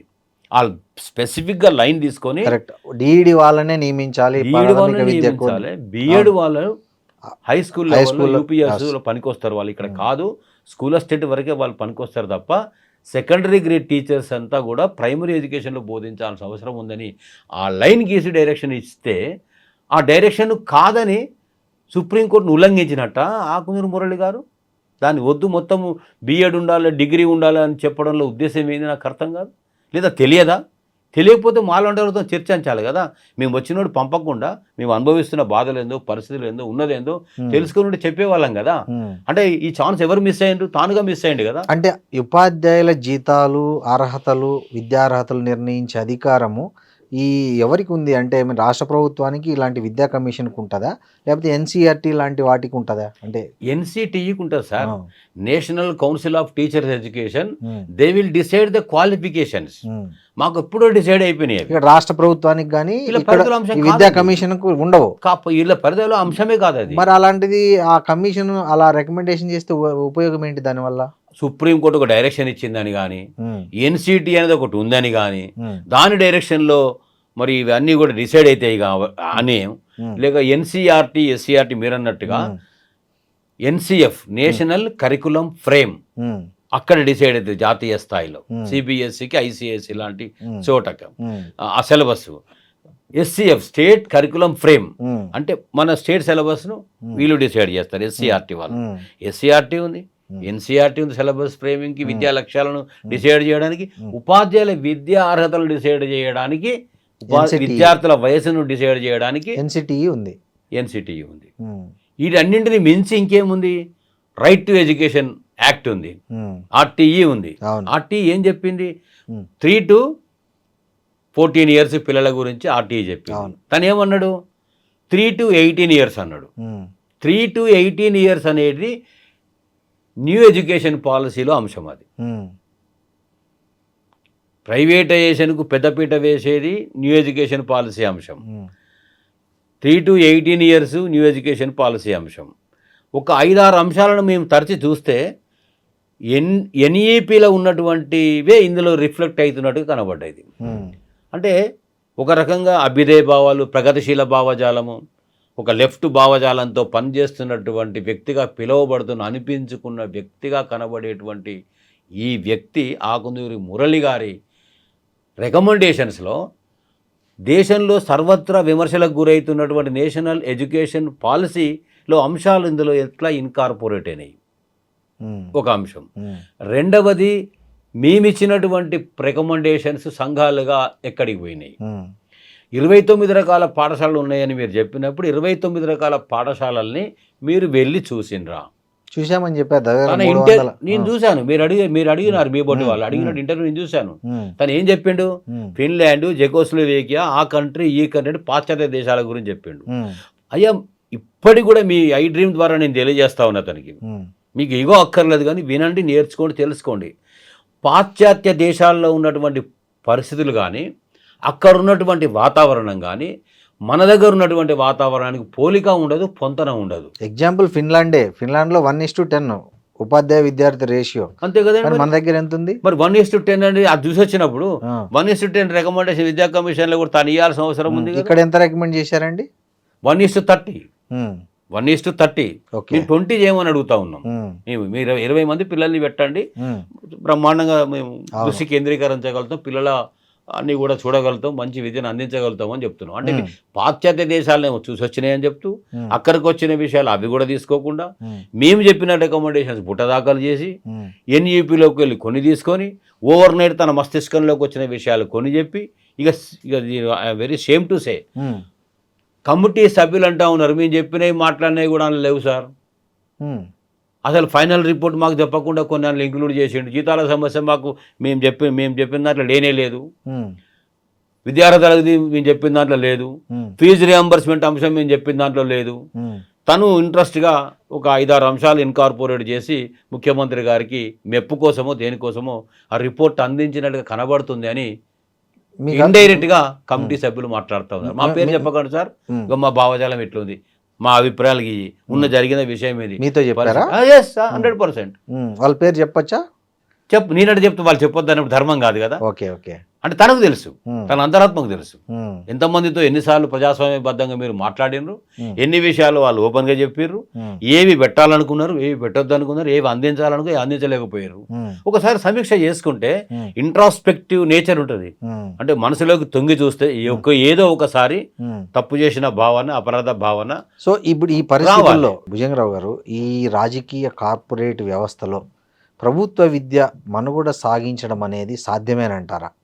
ఇప్పుడు మంచి అంశం అడిగారు, మంచి గుడ్ క్వశ్చన్. ఉమ్, పొద్దున్నే పేపర్స్లో చూశా, ఉమ్, ఏప్రిల్ 14 నుంచి బడిబాట అని అనౌన్స్ చేశారు. ఉమ్, మెడకాయ మీద తలకాయనోళ్ళు ఎవరైనా, ఉమ్, మెడకాయ మీద తలకాయనోళ్ళు ఎవరైనా, ముఖ్య నేత భాషలో చెప్పాలంటే, ఉమ్, బుద్ధి నాదే, తెలుగు నాదే, ఎవడైనా పెడతాడా ఎండాకాలం పిల్లలంతా చచ్చిపోతుంటే బడిబాట పెడితే పిల్లలకి అప్పుడు వస్తారా, అప్పుడు చేర్చుకుంటారా అని అన్నాడు. ఉమ్, మరి ప్రణాళిక పేరుతో 99 రోజులు మీరు షెడ్యూల్ డిసైడ్ చేసుకున్నప్పుడు ఉమ్, మీరు ఎలగబెట్టింది ఏందో, పనిచేసింది ఏందో, ప్రజలకు అందించింది ఏందో చెప్పండి, మాకేం బాధ లేదు. ఉమ్, కానీ అందులో సుర్రుమని మండే ఎండల్లో ఇంకా పిల్లల బడిబాటకు మేము పోయేది ఎట్లా, పిల్లలు వచ్చేది ఎట్లా, నమోదు పెరిగేది ఎట్లా, అదేమన్నా ఉపయోగపడే కార్యక్రమమేనా? అసలు ఒంటిపూట బడులే ఎండలకు భయపడి ఒంటిపూటలు బడులు పెడుతున్నా. అంతే కదండి. అవును. మార్చి 15 నుంచి రేపు 2 రోజులు పోతే మాకు హాఫ్ డే స్కూల్స్ వస్తాయి. అవును. ఆ ఇళ్ళకి ఎట్లా పోతాం? మాకు తల్లిదండ్రులు ఏమంటారు, మీకు అని బుద్ధి ఉంది కదా, మీరు బడిపోతే ఏం నౌకరీ చేస్తారా, మీరు ఎండాకాలం పిల్లలు మమ్మల్ని చావమంటారా, పిల్లల్ని తెచ్చి ఇవ్వమంటారా అని విమర్శలకు గురవుతుంది కదా. ఉమ్, రెండవది, చుట్టూ ఈ ప్రైవేటు కార్పొరేట్ రంగంలో ప్రభుత్వ విద్య బతకడం ఎట్లా అని మంచి క్వశ్చన్ అడిగారు. ఉమ్, నేను నిజంగా చెప్తున్నా, ఉమ్, ఓపెన్గా చెప్తున్నా, మేము ఐ డ్రీమ్లో ఉమ్, పాలకులే, ప్రజాప్రతినిధులే, ఎమ్మెల్యేలు, ఎంపీలు, మంత్రులే విద్యను అంగడి సరుకుగా చేసి ప్రైవేటు రంగంలో లక్షల కోట్ల రూపాయలు దండుకునే వ్యాపారం చేస్తున్నప్పుడు చిత్తశుద్ధి ఎట్లుంటుంది వాళ్ళకు? ఆశించగలమా? ప్రభుత్వ విద్య చేస్తే ప్రైవేట్ విడులు బతుకుతాయి. మొదటి నుంచి చేసింది అదేనండి. ఇప్పుడు ఇంకెక్కువ. ఉమ్, అక్కడ నారాయణ తీసుకోండి, ఆంధ్రలో ఒక నారాయణ కాదు, ఇంకా సమాధానం చాలా మంది ఉన్నారు. ఇక్కడ తీసుకోండి ఉమ్, అనే ఇర్రెస్పెక్టివ్ ఆఫ్ పొలిటికల్ పార్టీ. చాలా మంది ఉన్నారు కదా, అందరూ పొలిటికల్ పార్టీలు వాళ్ళే కదా. బీజేపీ నుంచి 2 ఎమ్మెల్సీలు గెలిచారు మొన్న. ఉమ్, ఒక ఆయన ఏవిఎన్ రెడ్డి, ఒక ఆయన మల్క కోమరాయ. ఉమ్, ఇద్దరు విద్యా సంస్థలు. వ్యాపారవేత్తలు. మల్లారెడ్డి విద్యా వ్యాపారమే. మల్లారెడ్డి విద్యా వ్యాపారం, కసిరెడ్డి నారాయణ రెడ్డి అదే, అవును. పల్లరాజేశ్వర రెడ్డి అదే, చల్లా ధర్మారెడ్డి అదే, ఉమ్, వరదారెడ్డి హన్మకొండ ఆయన అదే. ఉమ్, అంటే ఒక్కరిద్దరు కాదు, బోలెడంత మంది వ్యాపార రంగంలో విద్యను మార్చేసి ఇందులో సునాయాసంగా డబ్బులు సంపాదించవచ్చు. ఇందులో ఉపాధ్యాయులకు 5,000 ఇచ్చినా ఏం కాదు, 10,000 ఇచ్చినా ఏం కాదు, విద్యార్థులను ఇబ్బంది పెట్టినా ఏం కాదు, భవనం లేకపోయినా ఏం లేదు, భౌతిక వసతులు లేకపోయినా ఏం లేదు, ఏ రకమైనటువంటి సౌకర్యాలు లేకపోతే ఏమీ లేదు. ఉపాధ్యాయులు తిరగబడరు, బడిపంతులు కదా, నోరు మూసుకుంటారు, తిరగబడరు, ప్రశ్నించారు. ఇది తేరగా వచ్చేటువంటి రంగంగా చూసి మా విద్యను, ప్రభుత్వ విద్యను సమాధి చేస్తూ వాళ్ళ ప్రైవేట్ రంగాన్ని పెంచుకునే దాంట్లో భాగంగానే పనిచేస్తున్నారు. ఇవాళ బడిబాట పెట్టినా నేను ఒక క్వశ్చన్ ఎప్పుడు అడిగేది, ఉమ్, అనేక మంది అధికారుల దగ్గర, ఉమ్, విద్యామంత్రుల దగ్గర, అయ్యా మీరు ఒక వాలిడిటరీ ఫంక్షన్ అంటే మా స్కూల్స్ ఉంటాయి, ఉమ్, సంవత్సర కాలంలో మేము ఏం పని చేసినాము, ఉమ్, మా రిజల్ట్ ఎంత వచ్చింది, ఉమ్, మా నమోదు శాతం ఎంత ఉంది, మా బల్లో వసతులు ఏమున్నాయి, వసతుల లేమి ఏమున్నది, ఉమ్, ఒక ప్రతిబింబం మాదిరిగా ఒక నివేదిక తయారు చేసి ఉమ్, ఆ నివేదికను ప్రజెంట్ చేయడం కోసం ఒక ఫంక్షన్, ఒక ప్రోగ్రామ్ స్కూల్లో ఏర్పాటు చేసే దాంట్లో భాగంగా ఉమ్, అధికారులు చొరవ తీసుకొని లోకల్ పొలిటీషియన్స్ కూడా, మీరు ప్రజాప్రతినిధులు కూడా ఇన్వాల్వ్ అయ్యి సమాజాన్ని కూడా కొంచెం ఉత్తేజపరిచే విధంగా ప్రోగ్రామ్ చేస్తే బాగుంటుంది, కొన్ని డబ్బులు కేటాయించండి, ప్రోగ్రామ్ డిజైడ్ చేయండి, తీసుకోండి అని ఎంత మొత్తుకున్నా కూడా ఉమ్, నామమాత్రంగా అక్కడక్కడ కొన్ని చేసేది తప్పేం లేదు. ఉమ్, ఇక మేమే మీటింగ్ పెట్టుకోవాలి, ఉమ్, మేమే వార్షికోత్సవం చేయాలి, ఉమ్, మా బడి గొప్పదని మేమే పని చెప్పాలి, ఉమ్, మేము గొప్ప టీచర్లం అని మేమే చెప్పుకోవాలి, మా ఫలితాలు బాగా వచ్చినాయి, మా గొప్పతనం చూడండి, మా చక్కదనం చూడండి మనం చెప్పుకోవాలి. మొన్న చెప్పారు కదా ముఖ్యమంత్రి గారు, ఉమ్, ఇంగ్లీష్ రాకపోయినా కూడా, ఇంగ్లీష్ అవసరమే లేదు, ఇంగ్లీష్ రాకపోయినా కూడా నేను పరిపాలన చేయట్లేదా, 2 ఏళ్ళ నుంచి మీరు చూస్తున్నారు కదా, ఎవడే చెప్పింది చక్కదనం ఇంగ్లీష్ రావాలని ఉన్నదా అని అన్నారు కదా. గట్లనే మేము కూడా మా చక్కదనం చూడరు, మా గొప్పతనం చూడరు, బిఈడి ఉంది, ఎంఈడి ఉంది, పీజీలు ఉన్నాయి, మా బల్ల గాలి ఉండదు, వెలుతురు ఉండదు, కరెంట్ ఉండదు, ఇన్ఫ్రాస్ట్రక్చర్ ఉండదు, బెంచీలు ఉండవు, టైంకు పుస్తకాలు రావు, యూనిఫామ్స్ రావు, మిడ్ డే మీల్స్లో పౌష్టికాహార భోజనం ఉండదు, అయినా కూడా మా బడి గొప్పది, మా పాలకులు గొప్పోళ్ళు, మా మీద నమ్మకం వచ్చి పిల్లల్ని చేర్పించండి అంటే వెంటబడి తరుగుతారు తల్లిదండ్రులు. క్షమిస్తారండి? మన పిల్లలతో జరిపిస్తామా? మా మీద ఇంకొక ఆరోపణ కూడా ఉంది. అవునండి, అది ప్రధానమైన ఆరోపణ ఏంటంటే Yes. ప్రభుత్వం మీరు ఇంత గొప్ప విద్యా వ్యవస్థలో మీరు ఇంత క్వాలిఫైడ్ టీచర్స్ కదా, మరి మీరు చెప్పే స్కూళ్ళల్లో మీ పిల్లల్ని ఎందుకు చేర్పించారు? ఇప్పుడు నిమ్స్ ఉంది, గాంధీ ఉంది, ఉస్మానియా హాస్పిటల్ ఉంది. ఒక మంత్రికో ముఖ్యమంత్రికో రోగం వస్తే గిన్నెలకు పోకుండా మరి కార్పొరేటు, యశోద, గ్లోబల్ ఇంకొకడికి ఎందుకో పోతున్నారు? మీది ప్రాణం కాదు, జనాలది ప్రాణం కాదా? అంటే మీ బతుకు మీద భరోసా ఉండి విశ్వాసం ఉండి ఎక్కువ కాలం బతకాలి, రోగం ఆడిపోతేనే చికిత్స బాగుంటుందని అనుకుంటారా? లేక మీరు పెట్టిన ప్రభుత్వ వైద్యశాలల్లో యంత్రాలు ఉండయి, పరికరాలు ఉండయి, వసతులు ఉండయి, డయాగ్నోస్ చేసే రిపోర్ట్ కరెక్ట్గా రాదు, ట్రీట్మెంట్ కరెక్ట్గా ఉండదు, ఇవన్నీ ఆడికి పోతే సచ్చుడు తప్ప ఇంకేముండదని నమ్మకం లేకపోతున్నారా? పోతున్నారు. మా ప్రభుత్వ పాఠశాలల్లో కూడా నేను ఇందాక చెప్పిన అన్నీ కూడా మీరు కల్పించిన నాడు సకాలంలో రిక్రూట్మెంట్ చేసి సకాలంలో మా అర్హతల తగ్గట్టు గుర్తింపించి ప్రమోషన్స్ ఇచ్చి 5 డిఏలు పెండింగ్ పెట్టకుండా సకాలంలో మా డిఏలు మాకిచ్చి, ఇంకొకరి అడుగుతలేము మేము, మా పిఆర్సీ మాకు సకాలానికి 5 ఏళ్ళకు ఒకసారి మా పిఆర్సీ ఇచ్చి 20,000 మంది రిటైర్ అయినరు, 176 మంది చనిపోయారు. ఇప్పటికి కూడా రిటైర్మెంట్ బెనిఫిట్స్ లేవు. మా రిటైర్మెంట్ బెనిఫిట్స్ మాకిచ్చి బళ్ళో గాలి, వెలుతురు, కరెంటు, కూర్చునే బెంచ్, రాసే చాక్ పీసు ఇలాంటివన్నీ కూడా ఉన్నప్పుడు, భవనం బాగున్నప్పుడు, ప్రైవేటు పాఠశాలను మరిపించే విధంగా ఈ పాఠశాల ఉన్నప్పుడు రొమ్ము విరుచుకొని ధైర్యంగా చెప్పగలుగుతాం. మా పిల్లల్ని కూడా తీసుకొచ్చి మా బళ్ళల్లో చేర్పిస్తాం కదా. మేము చదువు చెప్పే బళ్ళల్లో భరోసా మాకేం రావడం లేదు. మేము చదువు చెప్తున్నాం, ఉన్న దాంట్లో తంటాలు పడుతున్నాం, కానీ ఇది పూర్తి స్థాయిలో జరగడం లేదని ఒక భరోసా లేమి మా దగ్గర ఉంది కదా. చూసి మా పిల్లల్ని అట్లాంటి కాడ తీసే పరిస్థితి ఉండదు కదా. మేము ఒక ఇన్ఫీరియారిటీ కాంప్లెక్స్లో కూడా పోతాం, బడిబాట లాంటి కార్యక్రమాలు చేసి పిల్లల్ని చేర్పించండి అన్నప్పుడు తల్లిదండ్రులు అడుగుతారు మమ్మల్ని, ఎందుకో నీ పిల్లల్ని చేర్పించావు సార్, ఇక అక్కడ ఏం లేవు కానీ మా పిల్లల్ని తీసుకొని చంపమంటావా అని అంటారు. కరెక్టే కదా, కానీ ఏమీ లేవు. అన్ని రావాలంటే మీ ఎమ్మెల్యేని అడగండి, అన్ని రావాలంటే మంత్రిని అడగండి. నాకైతే ఉద్యోగం ఇచ్చారు నీ పిల్లలు ఆడికోసం చదువు చెప్పడానికి, నా దగ్గర లోపమేం లేదు. నీ పిల్లలకు కావాల్సిన వసతులు నేను కాదమ్మా ఇచ్చేది, పాలకులు ఇవ్వాల్సిన అవసరం ఉంది. ఓటు వేసేటప్పుడు నిలదీయండి, నిగ్గదీయండి, ప్రశ్నించండి, గడ్డి పెట్టండి అని చెప్తా ఉన్నాం. మరి ఈ రకంగా ఉన్నప్పుడు అంటే ఏది ఎంతసేపు మనం మాట్లాడుకున్నా పాలకుల వైఖరిలో మార్పు వస్తేనే, విద్యారంగానికి నిధులు కేటాయించగలిగితేనే, బడ్జెట్ కేటాయింపులు పెరిగితేనే సమాజం లోపల ప్రభుత్వ విద్య అనేది కనబడుతుంది, వినబడుతుంది, మనుగడ కొనసాగిస్తుంది. లేకపోతే కొన్ని సంవత్సరాలకు శ్రీనివాసులు గారు నేను ఎక్కడైనా మనం ఫ్రెండ్లీగా కలుసుకుంటే ప్రభుత్వ పాఠశాలలు ఉండేవి సార్, ప్రభుత్వ జూనియర్ కాలేజీలు ఉండేవి, ఆనాడు బాగా ఉండేవి. పాపం ఇవాళ పేదలకు చదువుదామంటే బడి లేకుండా పోయింది, కాలేజీ లేకుండా పోయిందని బాధపడి ఆ రోజు చేయగలిగేది ఏమీ ఉండదు. సకాలంలో స్పందించాల్సిన అవసరం ఉంది, ప్రభుత్వాన్ని ప్రశ్నించాల్సిన అవసరం ఉంది. ఉద్యోగ ధర్మానికి కట్టుబడకుండా ఉపాధ్యాయులు ఎక్కడైనా వృత్తిద్రోహులుగా ఉంటే ఖచ్చితంగా శిక్షించాల్సిన అవసరం ఉంది, వాళ్ళ మీద చర్యలు ఉండాల్సిన అవసరం ఉంది. ఏనాడు కూడా మా నాయకత్వంలో ఉపాధ్యాయ ధర్మానికి కట్టుబడని ఉపాధ్యాయులకు మేము సపోర్ట్ చేయలేదు. ఒక సందేహం ఏంటంటే, మీరు మీ చాలా రకాల మీ డిమాండ్లు చాలా సందర్భాల్లో ప్రభుత్వానికి, అధికారులకు ఇచ్చింటారు కదా. మీ డిమాండ్లు ఒక్కసారైనా ప్రైవేట్ స్కూల్ టీచర్లకు కూడా ఇది చేయండి అని ఎప్పుడైనా ఎందుకు ఇవ్వరు? అంటే వాళ్ళు టీచర్లే కదా. సో నేను అనేది వాళ్ళు ప్రభుత్వ టీచర్లు కాకపోవచ్చు, వాళ్ళు కూడా మీ టీచర్ కమ్యూనిటీనే కాబట్టి వాళ్ళ బాగోగుల గురించి మీరు ఏ రోజు ఎందుకు రిప్రజెంటేషన్ చేయట్లేదు, ఎందుకు మాట్లాడట్లేదు? అందరూ ఈ భుజంగరావు లాగా ఉండరు నాయకులు. ఎందుకని నేను చెప్పేది ఐఎమ్ గ్రేట్ అని చెప్పడం లేదు, మానవత్వం కనబడతలేదు, మచ్చుకు ఎవరు లేరు. 100కో 1,00,00,000కో ఎవరో ఒకరు ఎక్కడో ఒకరు ఉంటే వాళ్ళు అమాయకులు, పిచ్చోళ్ళు, పనికిరాని వాళ్ళుగా ముద్రేసి ఆ రకంగా నాబోటి వాళ్ళు మిగిలిపోతున్నారు. నేనేమంటున్నా అంటే ప్రైవేట్ స్కూల్లో పనిచేసిన టీచరే, కుటుంబం ఉంటుంది, అవును, చదువుకుంటాడు. నువ్వు ఇక్కడ ప్రభుత్వ బళ్ళే ఎందుకున్నావు, ఆయన అక్కడ ఎందుకున్నాడంటే ప్రభుత్వము సకాలానికి డిస్ట్రిక్ట్ సెలక్షన్ కమిటీతో రిక్రూట్మెంట్ చేయకపోతే, చేసే వరకు వయసు మీరిపోతే, వయసు మీరిండి కాబట్టి అర్హతలు ఉన్న పనికి రాడు కాబట్టి అట్లనే కాదు, ఇప్పుడు 100 పోస్టులు ఉంటాయి, 10,000 మంది రాస్తారు సార్. మిగతా అందరికి రావు కదా, 100 మందికి వస్తాయి కదా. అంతే కదా. సో అట్లాంటి వాళ్ళు ప్రైవేట్ టీచర్లు అవుతారు, వాళ్ళకేమి తక్కువని కాదు, బ్రతుకు తెరువు కోసం అక్కడ చేస్తారు. ఉన్నాడు. సో వాళ్ళ కోసం ఎందుకు మాట్లాడరు ఈ సంఘాలు అని, అది ఒక పక్కన ప్రైవేటు యాజమాన్యాలు దోపిడీ చేస్తున్నారు, శ్రమ దోపిడీ. అవును, ప్రభుత్వము నిరాదరణ చేస్తుంది, మనము పట్టించుకోవడం లేదు. వాళ్ళు మన సోదరులే. నేను ఆనాడైనా ఈనాడైనా ఏనాడైనా వెసులుబాటు, ఆర్థిక వెసులుబాటు, మనకు ఉండేటువంటి భద్రతాపరమైనటువంటి ఏవైతే మనకు ఉన్నాయో ప్రభుత్వం నుంచి వెసులుబాటులు కొన్ని అయినా వాళ్ళకి అందాల్సిన అవసరం ఉంది.